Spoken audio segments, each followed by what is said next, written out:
ఈరోజు నా వంట అండి బీట్రూట్ కొబ్బరి. ఇది మేకింగ్ ఎందుకు చూపించలేదు అంటే ఇది పెద్ద అందరికీ ఇదివరకు చూపించాను. కష్టమేం కాదు. బీట్రూట్ చిన్న ముక్కలుగా తరిగేసుకుని కుక్కర్లో ఉడకబెట్టేసుకోవడం. బాగా 5 విజిల్స్ రానివ్వాలి. అప్పుడు ముక్క బాగా మెత్తపడుతుంది. క్యారెట్ అంతా తొందరగా ఇదవదు, మెత్తపడదు.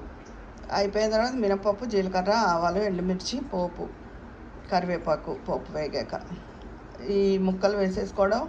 తర్వాత పైన కొబ్బరి వేసేయడం, ఉప్పు తగినంత ఉప్పు, ఒక్క చిటికెడు కొబ్బరి కూరల్లో పంచదార వేస్తే బాగుంటుంది అంటారు కదా, అది మెంతి మజ్జిగ చేశానండి. తర్వాత పెసరపిండి ఆవకాయ. ఇది ఎండాకాలంలో పెట్టాను. ఇది నెల కన్నా నిలవ ఉండదు బయట ఉంటే, అందుకని ఫ్రిడ్జ్లో పెట్టాను. అందరూ ఫ్రిడ్జ్లో పెట్టయితే బాగుంటుంది అంటే నిజంగానే అస్సలు పాడవలేదండి. రంగు అలాగే ఉంది, ముక్క కూడా గట్టిగా ఉంది. ఇదండి ఈరోజు నా వంట. పెసరపిండి ఆవకాయ, బీట్రూట్ కొబ్బరి, మెంతి మజ్జిగ మీతో షేరింగ్. ఉంటాను.